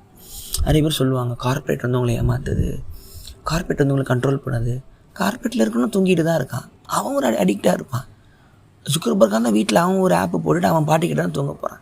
ஸோ என்னென்னா எல்லாருமே தூங்கிக்கிட்டு இருக்கோம் அப்படிங்கிறது தான். புட்டிஜோப் சொல்லுவார், வார் அப்படிங்கிறது தூங்கிக்கிட்டு இருக்கிற 2 பேர் மாறி மாறி சுட்டுக்கிறாங்க கனவுல, ஆனால் நிஜத்தில் துப்பாக்கியில் சுட்டுக்கிறாங்க. யாரை போய் நீங்கள் அவங்களை எழுப்பணுமே தவிர சுட்டுக்காதீங்கன்னு எப்படி சொல்லுவேன்? எழுப்புறதான் அவன் வேலையை தவிர கன்னை பிளாக் பண்ணி பிரயோஜனம் நம்பர். அந்த வேலையை தான் மார்ஃபியஸ் பண்ணும். முழிச்சுக்கோ, வேக்கப் நீ ரியல் வேர்ல்டில் இல்லை அப்படிப்பா. நீயும் வந்து ரியல் வேர்ல்டை ஏற்றுப்பான். ஏன்னா அங்கே ஒரு கான்ட்ரடிக்ஷன் இருக்குது. ரியல் வேர்ல்டு பெயின்ஃபுல்லாக இருந்தாலும் அதுதான் ரியல் வேர்ல்டு. எனக்கு வெர்ச்சுவல் வேர்ல்டில் நான் பொய்யா ஒரு அடிமையாக வாழ விரும்பலை அப்படிமா. இப்போ இந்த பாட்காஸ்ட்டை கேட்டுருக்கிற நீங்களும் நானும் அதே மாதிரி ஆளுங்க தான். இல்லைனா எதுக்கு ஆர்டிஃபிஷியல் இன்டெலிஜென்ஸ் பற்றி நான் பேசி நீங்கள் கேட்கணும்? இல்லை ப்ரோ, இந்த உலகத்தில் ஏதோ ஒரு விஷயம் ஒன்று மாறி இருக்குது, ஏதோ ஒன்று தேடுறோம். அது ஆன்மீகமாக இருக்கலாம், அழகாக இருக்கலாம், என்டர்டெயின்மெண்ட்டாக இருக்கலாம், காதலாக இருக்கலாம், அன்பாக இருக்கலாம். அந்த தேடல் இருக்கிற மனுஷனுக்கு மட்டும்தான் வாழ்கிறோங்கிறதே இருக்கும். சில பேர் வந்து நான் இப்படியே இருந்துக்கிறேங்க அப்படிம்பாங்க. எல்லாம் இருந்து 3 வேளை சாப்பாடு எல்லாம் அப்படியே இருக்கிறவங்களுக்குலாம் வந்து அதுதான் சபிக்கப்பட்ட வாழ்க்கை அப்படிம்பார் புத்தர். நீங்கள் வந்து நான் யார் அப்படிங்கிற கேள்வியை ஒரு செகண்டு ஒரு வாழ்க்கையில் கேட்டால் கூட 10,000 ஜென்மம் புண்ணியம் பண்ணுறதுக்கு சமம் அப்படிம்பார். ஸோ அந்த சர்ச் ஃபார் ட்ரூத் அப்படிங்கிறது தான் ஹியூமன்ஸோட பேசிக் இன்ஸ்டிங்க்ட். ஸோ சயின்ஸ் வந்து என்ன பண்ணுச்சுன்னா, ஐன்ஸ்டீனோட ஃபோட்டோ எலக்ட்ரிக் எஃபெக்டாக அந்த light travels both as a wave as a particle அப்படின்னு ஒன்று சொன்னார். லைட் வந்து வேவாகவும் ட்ராவல் பண்ணும், பார்ட்டிக்கலாக பேக்கெட்ஸ் ஆஃப் லைட்டாகவும் ட்ராவல் பண்ணும். 2ஆக போகும். அதை எப்படிறா? அதுக்கப்புறம் லைட்டு 2ஆக போகும். எல்லாத்துக்கும் ஒரு ப்ராப்பர்ட்டி தானே இருக்கும், அதுவும் லைட்டுக்கு 2 ப்ராப்பர்ட்டி சேம் டைமில் 2 ப்ராப்பர்ட்டியாகவும் போகும் அப்படின்னு சொல்லும்போது தான் ஐன்ஸ்டீனுக்கு நோபல்னால் அதுக்கு தான் கிடச்சிதுன்னு நினச்சேன். கிராவிட்டி ரிலேட்டிவிட்டியில் இதுக்கு தான் நினைக்கிறேன் ஏதாவது ஒன்று. ஸோ லைட்டு வந்து போத்து பார்ட்டிக்கல் அண்ட் வேவும் போது தான் டவுட் வச்சு, அது எப்படிங்க ஒரு விஷயம் வந்து 2ஆக இருக்கும்? அப்போ தான் குவாண்டம் ஃபிசிக்ஸ் ஆரம்பிக்குது. அவன் என்ன சொல்கிறான், லைட்டு 2ஆக இல்லைப்பா, லைட்டு வந்து ஒரு நியூட்ரானு எலக்ட்ரானு, அது ஒரு பேசிக் ஆட்டம். நீ பார்க்குற பார்வையில் தான் அது வேவா லைட்டா அப்படிங்கிறது மாறுது அப்படின்றான். வாட் த ஃபக் அப்படின்ட்டானுங்க. ஸோ லைட் பிரச்சனை இல்லை, பார்க்குற நம்ம மனுஷங்க தான் பிரச்சனை அப்படின்னு சொல்லும் போது தான் குவாண்டம் ஃபிசிக்ஸ் என்னும் மிகப்பெரிய ஒரு அறிவியல் வந்து உலகத்துக்கு வருது. பார்த்தியா, பிரச்சனை எக்ஸ்பெரிமெண்ட்டில் இல்லை, அங்கே இருக்கிற ப்ராப்பர்ட்டிஸில் இல்லை, சயின்டிஸ்ட் ஆகிய நம்ம தான் சொல்லும் போது தான் எல்லோரும் லாக் ஆகுறாங்க. ஸோ ஐன்ஸ்டீனுக்கே குவாண்டம் ஃபிசிக்ஸ் வேணாம் அப்படின்ட்டார். இல்லை, ஏன்னா அவர் ஒரு கிளாசிசிஸ்ட், அவர் நியூட்டன் வழி வந்தவர். ஒரு ஈக்குவேஷன்னா ஒரு ஆன்சர், அவ்வளோதான் அவருக்கு தெரியும். அவரே கண்டுபிடிச்சது அவருக்கே திரும்பணும் அவர் எதிர்பார்க்கல. நான் லைட்டு வந்து 2 இருக்குன்னு சொல்லி மேக்ஸ் போடலான்னு பார்த்தேன், நீங்கள் என்ன நம்ம மேலே குறை சொல்கிறாரு. ஸோ அதோட இன்னொரு வடிவம் தான் ரிலேட்டிவிட்டி. நேரம் வந்து அவங்களுக்கு ஏற மாற்றி டைம் மாறும் அப்படிம்பார். ஸோ இது புத்தர்கிட்ட சொன்னீங்கன்னா, டைமுங்கிறதே ஒன்று இல்லைடா சொல்லும், உனக்கு ஏற்ற மாதிரி அது இல்லூஷனுங்கும் போது, கனவுல இருக்கீங்க, அந்த கனவுல நாய் வந்தானா, குரங்கு வந்தானா, டைனோசர் வந்தானா, கனவு தான், காலை முழிச்சிட போகிறீங்க. இதுதான் ரிலேட்டிவிட்டியை வந்து புத்தரை பற்றி தான் ஹேண்டில் பண்ணிப்பார். டைமுக்கெலாம் மேக்ஸ் பார்க்காத, டைமே இல்லூஷன் எதுவுமே இல்லைன்றா நீ என்ன டைம் பற்றி பேசுகிறேன் பார். ஸோ 2 லைனில் லாக் பண்ணுறதுனால தான் நம்ம ஊர் இப்படி இருக்குது, அவங்க ஊர் அப்படி இருக்குது. ஸோ அங்கேருந்து தான் அந்த அடுத்தடுத்த தேரி வரும்போது தான் சப்பாட்டமிக் பார்ட்டிகல்ஸ் தான் நோண்டுறானுங்க. எலக்ட்ரான், நியூட்ரான், ப்ரோட்டான்லாம் நோண்டும் போதெல்லாம் இல்லை, உலகமே ஆட்டம்ஸில் தான் இருக்குது. ஸோ வந்து நியூட்ரானுங்கிற மாதிரி அதுக்குள்ளெல்லாம் போக வேணாம். ஸோ குவாண்டம் ஃபிசிக்ஸ் வரும்போது தான் கான்ஷியஸ்னஸ்ஸுங்கிற பேர் உள்ளே வருது. மாப்பிள்ள பிரச்சனை வந்து இங்கே கிடையாது, மனுஷங்க தான், நமக்கு தான் மைண்டுங்கிறத வச்சு நமக்கு ரீடிங் நமக்கு வந்து அது புளிப்பு காட்டிக்கிட்டு இருக்குது. நம்ம லேபுக்குள்ளே போகலன்னா லைட்டு வந்து வேவாக இருக்கலாம், இல்லை பார்ட்டிகளாக இருக்கலாம். நீ லேபுக்குள்ளே போய் கவனிக்கும் போது தான் அதோட ப்ராப்பர்ட்டியை மாற்றிக்குதுன்றான். ஸோ நம்ம லைட்டு கூட இன்ட்ராக்ட் பண்ணுறது தான் அங்கே எக்ஸ்பிரிமெண்ட்டுக்கே பிரச்சனை அப்படின்னு சொல்லும்போது, இரு இப்போ நான் உள்ளே போகிறதால ரீடிங்கே எடுக்க முடியும். இல்லை மாப்பிள்ள, நீ உள்ளே போகிறதுனால தான் ரீடிங்கே வருதுன்றான். நீங்கள் மொத்தம் நான் கிளம்புறேன்டா அப்படின்ட்டானுங்க. ஸோ இதுதான் குவாண்டம் ஃபிசிக்ஸை பார்த்துட்டு ஓடிடுவார் ஐன்ஸ்டீன். எப்போ நான் வரலப்பா அவங்களோட பைத்தியக்கார மென்டலுங்களா. ஸோ ஷிடிஞ்சரோ குவாண்டம் ஃபிசிக்ஸ் ட்ரை பண்ணி எல்லாருமே ஒரு டைமுக்கு மேலே மிஸ்டேக் ஆகிடுவாங்க. அவங்க அந்த தாவோ ஃபிசிக்ஸ் புக்கெலாம் சொல்லியிருப்பேன், காப்பரா அவர் எழுதுனது. அதெல்லாம் கூட குவாண்டம் சயின்டிஸ்ட் எல்லாருமே ஒரு டைமில் வந்து புத்திசம் எடுக்க ஆரம்பிச்சிட்டாங்களாம். ஏன்னா ஒரு டைமில் புத்தர் சொல்கிறது தான் கரெக்டு, ஆசையே துன்பத்துக்கு காரணம் இப்போ தாங்க தெரியுதுன்னு. அதுக்கப்புறம் ரொம்ப நோண்ட மாட்டாங்க சயின்ஸை. ஒருத்தர் சுடிஞ்சர் வாட் இஸ் லைஃப்லாம் புக் எழுந்தார். வாழ்க்கை என்றால் என்ன, இப்போ சயின்டிஸ்ட்லாம் புக் எழுத மாட்டான். குவாண்டம் ஃபிசிக்ஸ் ட்ரை பண்ணவங்களுக்கு அந்த அன்புனா என்ன, வாழ்க்கைனா என்ன. இது எப்படின்னா அந்த ஆஸ்ட்ரோநாட்ஸ்லாம் இருக்காங்களே, ஸ்பேஸுக்கு போகிறானுங்களே, அவனுங்க எல்லாத்தோட இன்டர்வியூ காமனாக டாக்குமெண்ட்டில் இருக்கும். அவன் எல்லாருமே சொல்லுவாங்க, எல்லாருமே ஒன்ஸ் தயவு செஞ்சு ராக்கெட்லேருந்து அவ்வளோ ஹைட்லேருந்து அந்த ராக்கெட் ஜன்னல் வழியாக உங்கள் பூமியை பார்த்துருங்க. ஒன்ஸ் அந்த வியூ கிடச்சிருச்சுன்னா திருப்பி ரிட்டர்ன் வரும்போது இந்த பூமி எவ்வளோ அழகானது, இந்த இடத்துல போய் நம்ம கொஞ்சம் சண்டை போட்டுக்கிட்டு இருக்கோம், இவ்வளோ கேவலமாங்கிற மைண்ட் எல்லாருக்குமே வந்துடும், உங்களால் அது இக்னோரே பண்ண முடியாதும்மா. ஸோ நீங்கள் ஸ்பேஸுக்கு போயிட்டு வந்தவங்களோட ஆஃப்டர் லைஃப்லாம் பார்த்தீங்கன்னா பயங்கர ஜாலியாக இருக்கும். அவர் மாறிட்டார், சில் ஆகிட்டார். அவங்களுக்கு நம்ம எவ்வளோ ஒரு அழகான பிளானட்டுக்குள்ளே இருக்கோங்கிற கான்ஷியஸ் வந்து அந்த ஒரு டாப் மொமெண்ட்லேருந்து வரும் அப்படிம்பாங்க. அது காரணம் அந்த வேண்டேஜ் பாயிண்ட், அந்த இடத்துலேருந்து பூமியை பார்க்கறதுக்கான வாய்ப்பு அவங்களுக்கு இருக்குது. இந்த பேல் ப்ளூ டாட்னு ஒன்று இருக்கும், கார்ல் செகானோட பேல் ப்ளூ டாட்னு ஒரு ஃபோட்டோ போடுங்க. போட்டிங்கன்னா ஒரு மொக்க ஃபோட்டோ ஒன்று இருக்கும், குட்டியாக ஒரு புள்ளி ஒன்று இருக்கும், அந்த புள்ளி தான் பூமி. ஸோ உங்கள் ஏதோ ஒரு சேட்டலைட் ஒன்று ஜூபிட்டருக்கு அனுப்பும் பொழுது கார்ல் சகானந்த ஒரு சயின்டிஸ்ட்டு, லெக்சரர், சயின்டிஸ்ட்டு, டிவி ஷோலாம் பண்ணுற சொல்லியிருக்காரு, இந்த லெவலுக்கு மேலே கம்யூனிகேஷனே பூமிக்கு வராதுன்னு அந்த சேட்டலைட் கட் ஆகும் பொழுது மேக்ஸிமம் டிஸ்டன்ஸ்லேருந்து எனக்கு பூமி ஒரு ஃபோட்டோ எடுத்து கொடுங்கன்னு கெஞ்சி கேட்டிருக்காரு. ஓகே அப்படின்னு ஃபோட்டோ எடுத்து கொடுத்தாங்க. அதுதான் பேல் ப்ளூ டாட். எதுக்கு சார் அந்த ஃபோட்டோ கேட்டிங்க அப்படின்னா, இவ்வளோ பெரிய பிரபஞ்சத்தில் நம்ம எத்தணுண்டுங்கிறது மக்களுக்கு தெரியணும், அவங்க ஈகோவை குறைக்கிறதுக்கு, நம்ம ஒரு உலகத்தை அழகாக பார்க்குறதுக்கும் அவங்க ஈகோவை குறைக்கிறதுக்கு ஒரு வாய்ப்பாக இருக்கும் அப்படின்னு. ஸோ அப்படி சுற்றி வருது. ஸோ இந்த கான்ஷியஸுக்கும் மைண்டுக்குமான உறவு வந்து இப்படி இருக்குது. நாளைக்கே ரோபோட்டு யோசிச்சிடும். ரோபோட் தனித்தானே யோசிக்காது. ரோபோட் மனுஷன் மாதிரி தப்பு பண்ணுற மாதிரி இருந்தாலும் உணர்வு அப்படிங்கிறது மனுஷனுக்கு மட்டும்தான். ஸோ ஒரு கருப்பு கடலில் கல் மாதிரி வந்து நிற்கும். அந்த கல் மோனோலித்துன்னு அது வந்ததுக்கப்புறம் மிருகங்களுக்கு வந்து அறிவு வந்த மாதிரி காட்டியிருப்பார். அதாவது கடவுள்னு சொல்ல முடியாமல் கடவுளோட தன்மை மாதிரி அந்த கல் அது வந்து அந்த டைமில் இருந்து ஸ்பேஸில் இருக்கிற மனிதர்கள் வாழ்கிற ஃப்யூச்சர் வேர்ல்டு வரைக்கும் அந்த கல் எல்லா இடத்துலையும் வந்து நிற்கும். ஸோ கடவுளை வந்து ஒரு பிளாக் ஹோல் மாதிரியோ அது மோனோலித்தோ இதுவோ பல எக்ஸாம்பிளில் சொல்லி கியூப்ரிக் வந்து அதை நிறைய நோண்டியிருப்பார். அப்புறம் மேட்ரிக்ஸ் தெரியும். அப்புறம் என்ன சொல்கிறது, இந்த ஒரு ஆர்டிஃபிஷியல் கான்ஷியஸ்னஸோ இன்டெலிஜென்ஸோ சினிமாவில் வந்து அவங்களுக்கு ஒரு நல்ல அதிகமாக ஒரு ஃபேண்டசி வேர்ல்டுக்குள்ளே கொண்டு போகிற மாதிரி ஒரு இன்டர்நெட்டோட ஆதி காலத்தில் வில்லியம் கிப்சன் ஒருத்தர் இருக்கார். பிலிப் டிக்கு அப்புறம் வில்லியம் கிப்சன், அவரோட நியூரோமான்சர் அப்படின்ற ஒரு நாவல், அதுதான் சைபர் பங்க்குன்னு சொல்கிறதோட கம்ப்யூட்டர் காலங்களுக்கு அப்புறம் உலகம் எப்படி மாறும், கம்ப்யூட்டர் கண்ட்ரோலுங்கிற கம்ப்யூட்டரை வந்து வில்லனாகவோ ஹீரோவாகவோ காட்டத் தொடங்கிய ஜானர் தான் சைபர் பங்க். அதோட ஆரம்பம் வந்து வில்லியம் கிப்சனோட நியூரோமான்சர்னு ஒரு நாவல், அதிலிருந்து தான் ஆரம்பிக்குது. சைபர் பங்க் அப்படிங்கிற வார்த்தையை வந்து அவர் தான் கொண்டு வரார். ஸோ அங்கேருந்து ஒவ்வொன்றா வருது. அவங்களுக்கு அந்த கதையெல்லாம் கொஞ்சம் ஜாலியாக ஆரம்பிச்சிடும். இந்த ஹேக்கிங்கோ சிஸ்டமோ கனெக்டிங் த பிரெயினோ கனெக்டிங் த இன்ஃபர்மேஷனோ ஒரு வேர்ல்டை கண்ட்ரோல் பண்ணுற ஸ்கைநெட் மாதிரி டெர்மினேட்டர்லேயோ. ஸோ இந்த வேர்ல்டு பிரெயின் அப்படிங்கிறது எங்களுக்கு குஷி ஆயிரும். இந்த வேர்ல்டு பிரெயின் சொல்லும்போது நமக்கு செம்ம மேட்ரு. இந்த ஆர்டிஃபிஷியல் கான்ஷியஸ்க்கு நான் ஒரு அனிமி ஒன்று சொல்கிறேன், சைக்கோபாஸ் அப்படின்னு ஒன்று இருக்குது. ஆல்ரெடி சொல்லியிருப்பேன், டிப்ரெஷனில் சொல்லியிருப்பேன். என்ன கதைனா ஃப்யூச்சர் வேர்ல்டு, நல்லா கேட்டுங்க. ஃப்யூச்சர் வேர்ல்டு போலீஸ்காரங்க இருப்பாங்க, அவங்க கையில் வந்து கன்று கொடுத்துருவாங்க, அவங்க தான் ஊரை காப்பாற்றுறவங்க. ஸோ அந்த கன்று கொடுத்துருவாங்க. அந்த கன்று வந்து நீங்கள் சுட முடியாது.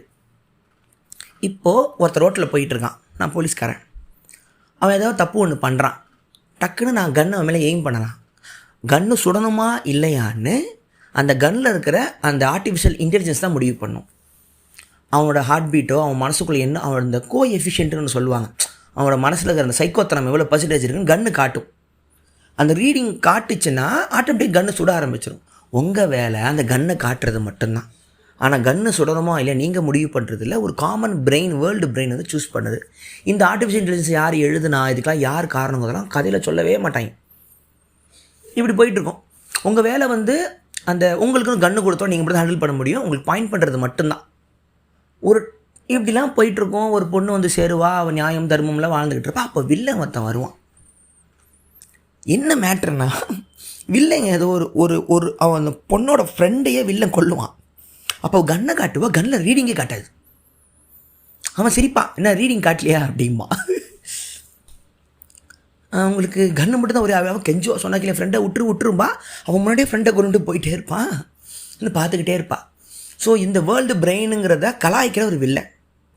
ஸோ அதுக்கப்புறம் போக போக இவன் யார் இப்படிப்பட்ட ஒருத்தன் இருக்கான்னு தெரிஞ்ச உடனே அந்த சிஸ்டமே பயந்துடும். ஏன்னா அதுதான் ஜஸ்டிஸ் சிஸ்டம். அதாவது மக்களை நம்ப வேணாம், கம்ப்யூட்டர் நம்பலாங்கிற சிஸ்டமை இருக்கிற ஒரு உலகத்தில் வந்து இதை நம்பி இருக்கும்போது கலாய்க்கிற ஒரு மனுஷன் வந்த உடனே ஜஸ்டிஸ் போலீஸ்லாம் பயந்துருவாங்க. இப்படி ஒருத்தன் வரான், நாளைக்கு அவனை எப்படி கொல்லுவீங்க?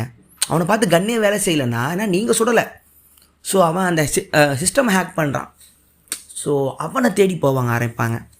அவன் என்ன பண்ணான், ஒரு ஹெல்மெட் கண்டுபிடிப்பான். இந்த ஹெல்மெட்டை யார் மாட்டிக்கிட்டாலும் உங்கள் மேலே கன்று காட்டினா 0 காட்டும். உடனே மக்களுக்குள்ளே அடிச்சிக்க ஆரம்பிப்பாங்க, நிறைய கலவரம் பண்ணிக்கிட்டு இருப்பான். அப்போ அவன் சொல்லுவான், ஒரு மனுஷனுக்குள்ளே எல்லாருமே சைக்கோ தான், ஆனால் அதை மறைச்சிக்கிட்டு வெளியில் இந்த சிஸ்டமுக்கு பயந்துக்கிட்டு நல்லவங்களாக வாழ்ந்துக்கிட்டு இருக்காங்க.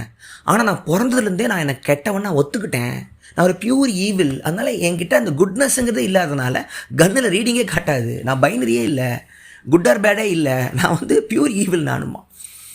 இது வந்து கம்ப்யூட்டருங்களுக்கும் மனிதர்களுக்கும் என்ன வித்தியாசம், அந்த இன்டெலிஜென்ஸுங்களை, அந்த கான்ஷியஸ்னஸ், அந்த சூஸிங், அந்த டெடிக்கேஷன், அந்த வந்து விஷயம் வந்து உங்களுக்கு அது படம் பார்க்கும்போதே புரியும். ஒருவேளை உலகம் இப்படி மாறிச்சுன்னா இந்த ஒரு இடத்துல வந்து சறுக்க வாய்ப்பு இருக்கலாம். அந்த கதை பார்க்கும்போது அவனை பார்க்க ஒரு டைமில் ஹீரோ மாதிரி கூட தோணும். ஏன்னா அவன் சிஸ்டமையே கலாய்ப்பான், ஆனால் பண்ணுறது கொலை. இந்த அம்பி அணியன் மாதிரி கருட புராணத்தில். ஸோ அப்புறம் இன்னும் 2 எபிசோட் பாக்கி இருக்கிறத பாருங்கள். அப்புறமா பார்த்தா அந்த சிஸ்டமே ஒரு பெரிய ஸ்கெட்சு. அது வந்து பாருங்கள், நான் சொல்லலை, தயவு செஞ்சு எனக்காக சைக்கோபாஸ் பாருங்கள். சைபர் பங்க் ரொம்ப டெக் சாவி, அப்படியே ஒரு ரகலையாக இருக்கும், ரொம்ப நல்லாயிருக்கும், தயவு செஞ்சு பாருங்கள். ஸோ ஆர்டிஸ்ட்டுங்களுக்கு இந்த கான்ஷியஸ்னஸ், ஆர்டிஃபிஷியல் வேர்ல்டு இது மேலே ஒரு ஈர்ப்பு வந்து இருந்துக்கிட்டே இருக்கும். ஸோ இப்போ வந்து குவாண்டம் கம்ப்யூட்டர், சூப்பர் கம்ப்யூட்டர், என்னென்னா ஜெயகிருஷ்ணமூர்த்தி சொல்லுவார், கம்ப்யூட்டர் வந்து ஒரு யூஸ்ஃபுல் டிவைஸு. அதாவது அது உங்களோட பிரெயின் ப்ராசஸிங் ஸ்பீடு அதிகமாக்கலாம். நீங்கள் பிரெயின் பண்ண வேண்டிய வேலையை கம்ப்யூட்டர் பண்ண வச்சுட்டு நீங்கள் தியானம் பண்ணுங்கள் அப்படின்பார். சாரி ஜேகே, நீ நினச்ச மாதிரிலாம் உலகம் இல்லை. கம்ப்யூட்டரை வச்சு நம்ம அடிக்ஷனாக தான் யூஸ் பண்ணுறோமே தவிர தியானம் பண்ணுறதுக்குலாம் இங்கே யாரும் ரெடியாக இல்லை. நீங்கள் சொல்லிட்டு போவீங்க அடையாறில் ஆலமரத்தில் உட்காந்துக்கிட்டு. ஸோ இந்த ஒரு விஷயம் ஒன்று இருக்குது. இப்போது இன்னொரு வேறு ஒரு ஃபீல்டு, சம்மந்தமே அந்த ஃபீல்டு எக்ஸாம்பிள் சொல்கிறேன். இந்த Formula 1 ரீசெண்டாக பார்த்துக்கிட்டு இருக்கேன்னு வச்சுக்கோங்க. ஒரு டைமில் வந்து டிரைவர்ஸ் தான் எல்லாமே பண்ணணும் மேனுவலாக, பிரேக்கு, ஆக்சிலேட்டர், கணக்கெல்லாம். இப்போது சிஸ்டமில் ஒரு டீமே உட்காந்துருக்காங்க. அவங்களோட கான்ட்ரிபியூஷனும் இப்போ ஒரு காருக்கு இருக்குது. சில பேர்லாம் இதெல்லாம் கூடாதுங்கிற சண்டை போடுற மொமெண்ட்லாம் F1லலாம் இருந்திருக்கு. ஸோ இந்த மைண்டுக்கும் ஹார்ட்டுக்கும் பிரெயினுக்கும் இந்த எடுத்துடலாம், வேணாம் அது. ஸோ இப்படி இருக்குது. ஸோ அடுத்து பார்த்தீங்கன்னா VR வருது, வெர்ச்சுவல் ரியாலிட்டி வருது. உங்கள் இப்போ ஒரு பாயிண்ட் ஆஃப் வியூவில் வந்து நீங்கள் ஒரு கேம் விளையாடலாம், ஒரு வேர்ல்டில் இம்மர்ஸ் ஆகலாம், நீங்கள் சுற்றி இருக்கிற மாதிரி இருக்கலாம். இல்யூஷனை தேடியே மனுஷன் அந்த ஃபிஷ் டேங்கில் இருக்கிற மீன் மாதிரி தான். அதுக்குள்ளே அடிக்ட்டுன்னு சொல்ல முடியாது, ட்ரூத்தை கண்டு பயம். ட்ரூத் பெயின்ஃபுல்லாக இருக்குல்ல, அதனால இல்லூஷன்லேயே இருக்கலாமே. காசு இருக்கிறவன் அவனுக்கு தெரிஞ்ச இல்லூஷனில் போகிறான், நல்ல காசு இருக்கிறவன் ஏஐயில் உட்காந்துருப்பான், கம்மி காசு இருக்கிறவன் டிவி பார்ப்பான், மெகா சீரியல் பார்ப்பான். ஸோ புக்கு படிக்கிறவன் அவன் ஒரு இல்லூஷனில் மாட்டிக்கிட்டு இருக்கான்னா, அதே மாதிரி தான் மெகா சீரியல் பார்க்குறவனும். இவன் அவனையும் கம்மியாக பார்க்க தேவையில்லை, அவன் இவனையும் கம்மியாக பார்க்க, 2 பேருமே ஜெயிலு தான், அதோட டிசைன் மட்டும்தான் வேறு. அதனால் இந்த ஒரு ஆர்டிஃபிஷியல் இன்டெலிஜென்ஸ், ஃப்யூச்சரிசம் எங்கே போகுது, மார்ஸுக்கு போகலாமா, நிலாவுக்கு போகலாமா, நெக்ஸ்ட்டு எங்கே போகிறோம், வேர்ல்டு கான்குயர், இது எல்லாமே வந்து நம்ம அந்த அந்த அந்த அந்த கான்ஷியஸை வந்து நம்ம க்ரியேட் பண்ணிட முடியுமா மிஷின்களுக்கு அப்படி. சரி, ஒருவேளை மிஷின்களுக்கு கான்ஷியஸ் வந்துடுச்சு என்ன ஆகும்? உண்மையிலே பிரச்சனையே அதுதான். நல்லா பாருங்கள், இப்போ எந்திரனில் கூட கான்ஷியஸ் வந்ததுக்கப்புறம் லவ் கிடைக்கலன்னு சொன்ன உடனே சைக்கோவாக மாறுற மாதிரி தான் மிஷினை காட்டுறாங்க. ஒரு ரெட் சிப் போட்டவுடனே சிட்டி வந்து கெட்டவனாயிருது. ஏன் மாறணும்? அது கான்ஷியஸ் வந்துடுச்சு இல்லை. ரெட் சிப் கொடுத்தாலும் அது கண்ட்ரோல் பண்ணுற குணம் ஏன் இருக்காது? ஏன் நம்ம அடிமை ஆகணும்? ஸோ வந்து ஏன்னா அங்கே தான் கம்ப்யூட்டர் வந்து அன்ரிலேபிள். என்றைக்குமே ஒரு மனுஷனுக்கு கிட்ட இருக்கிற அவன் எப்போ எந்த முடிவு எடுப்பாங்கிற அந்த கெஸ் இல்லை அப்படிங்கிறது மிஷின் கிட்ட இல்லை. ஸோ அதனால தான் கான்ஷியஸ் கம்ப்யூட்டர்களுக்கு வந்துச்சுன்னா நம்ம மேலே போர் தொடுக்கும், பழி வாங்கணும், மனுஷ புத்தியை தான் அது மேலே காட்டுறோம். ஏன் ஒரு ரோபோட் வந்து கான்ஷியஸ் வந்து பாசமாக கூட இருக்கலாம், வாரே வேணாம் இல்லைன்னு சொல்லிட்டு எல்லா மீதியாக கூட உட்காந்து தியானம் கூட பண்ணலாம். ஏன் அப்படி யோசிக்க முடியாது? ஏன்னா நம்மளோட இமேஜை தான் அங்கே கம்ப்யூட்டர் மேலே நம்ம ப்ரொஜெக்ட் பண்ணுறோம். ஸோ கம்ப்யூட்டர் என்றைக்குமே ஒரு மிஷின் தான், அது ஒரு பிரெயின், நம்மளோட எக்ஸ்டென்ஷன். பட் கான்ஷியஸோ உணர்வுகளோ உள்ளுணர்வோ அது உனக்கு மட்டும்தான் இருக்கும். மனிதன் அட்ரினை, உயர்தினை அட்ரினை உனக்கு தான், உன்னால் மட்டும் தான் அதை உணர முடியும். அதனால தான் நீ இன்றைக்கி டாப் லெவலில் இருக்க செயினில், இந்த பயாலஜிக்கல் செயினில் உன்னால் மட்டும் தான் தியானம் பண்ண முடியும், நம்ம தான் உன்னை உணர முடியும். அதனால தான் நீயே கம்ப்யூட்டர் கண்டுபிடிச்ச. கான்ஷியஸ் இருக்கிறதுனால தான் ஒரு பிரெயினை கண்டுபிடிக்க முடியுது. அந்த பிரெயினுக்குள்ள எப்படி கான்ஷியஸ் இருக்குன்னு ஆசைப்பட்றேன்? இருக்காது. அம்மா வயிற்றுக்குள்ள தான் குழந்தை இருக்கும். அதனால் இது வந்து ஸோ நீங்கள் நிறைய படிக்கலாம். வெர்ச்சுவல் வேர்ல்டு, சைபர் வேர்ல்டு, அவதாருங்க, கேமுக்குள்ளேயே வந்து வேறு ஒரு கிரியேட்டர்ஸ் க்ரியேட் பண்ணுறது, அதில் இம்மர்ஸ் ஆகிறது, நம்மளை இன்னொரு ஆளாக நம்ம பாவிச்சுக்கிறது, இது எல்லாத்துக்குமே ஒரு சைக்கலாஜிக்கல் ரீசன் இருக்குது. நம்மளை மறக்கிறது, டு ஃபர்கெட் அவர் செல்ஃப்ஸுங்கிறதெல்லாம் வந்து முடியுது. ஸோ உங்களுக்கான மறக்கடிக்கிற ட்ரக்ஸை தான் என்டர்டெயின்மெண்ட் கொடுக்குது, ஆடு கொடுக்குது, ஃபேஷன் கொடுக்குது, உறவுகள் கொடுக்குது, குடும்பம் கொடுக்குது, ஒரு சொசைட்டியில் ஒரு இடம் கொடுக்குது, ஜெயிக்கிறது கொடுக்குறது, தோக்குறது கொடுக்கல. டிப்ரெஷனோ ஆங்ஸைட்டியோ எனக்கான இடம் இந்த உலகத்தில் இல்லையோங்கிறது தான் வேறு ரூபத்தில் வந்துக்கிட்டு இருக்கும். அதுக்கு தான் வந்து இந்த சிஸ்டமை ஹேக் பண்ணுறது தான் புத்தர் சொல்கிறது. நோ நோ நோ நோ அதுக்குள்ளெல்லாம் போகாதீங்க தம்பி, மைண்டு கான்ஷியஸ்லாம் போகாத, ஆசையே துன்பத்துக்கு காரணம் தலைவர் சொல்வார். அப்புறம் நன்றி. அதுக்கப்புறம் மற்றபடி என்ன சொல்கிறது, எல்லாம் நல்லபடியாக போயிட்டுருக்கு. ஸோ இது கொஞ்சம் எனக்கு கொஞ்சம் ட்ரை டாப்பிக்காக இருக்கலாம் சில பேருக்கு இது இன்ட்ரெஸ்ட் இருக்கலாம். ஸோ இதெல்லாம் கொஞ்சம் படித்து பார்க்குறவங்களுக்குலாம் சொல்கிறதுலாம் ஓரளவுக்கு நான் கனெக்ட் ஆகலாம். இதெல்லாம் கொஞ்சம் தேடி பாருங்கள். அப்புறம் சப்போர்ட் வோக்கலி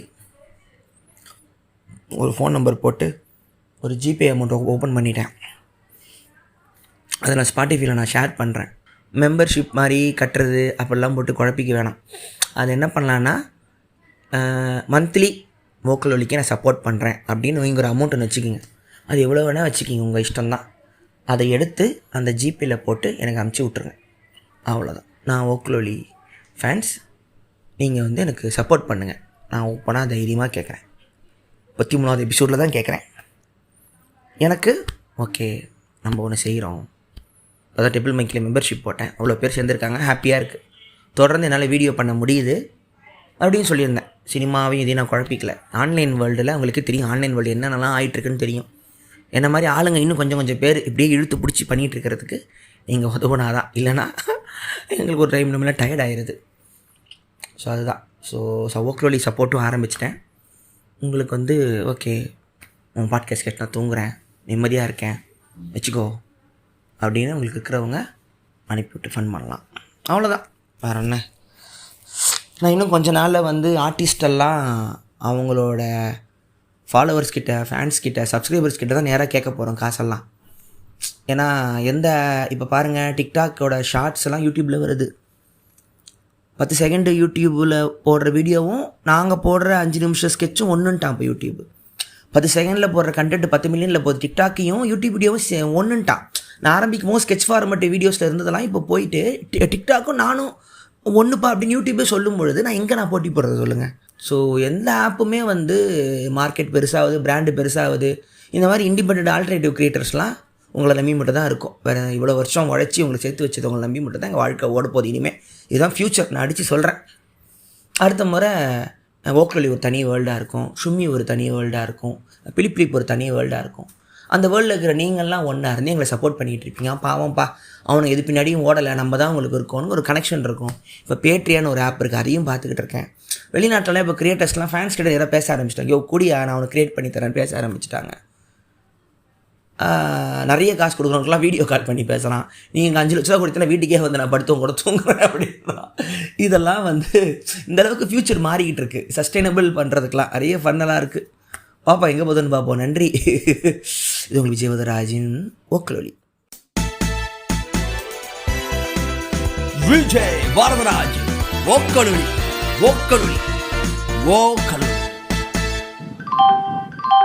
அனைவருக்கும் வணக்கம். நீங்கள் கேட்டுக்கொண்டிருப்பது உங்கள் விஜயவதராஜின் வோக்கலி. आप है तमिल पीपल का लिसनिंग है विजय वदराज वकलोली का पॉडकास्ट ये कहना है.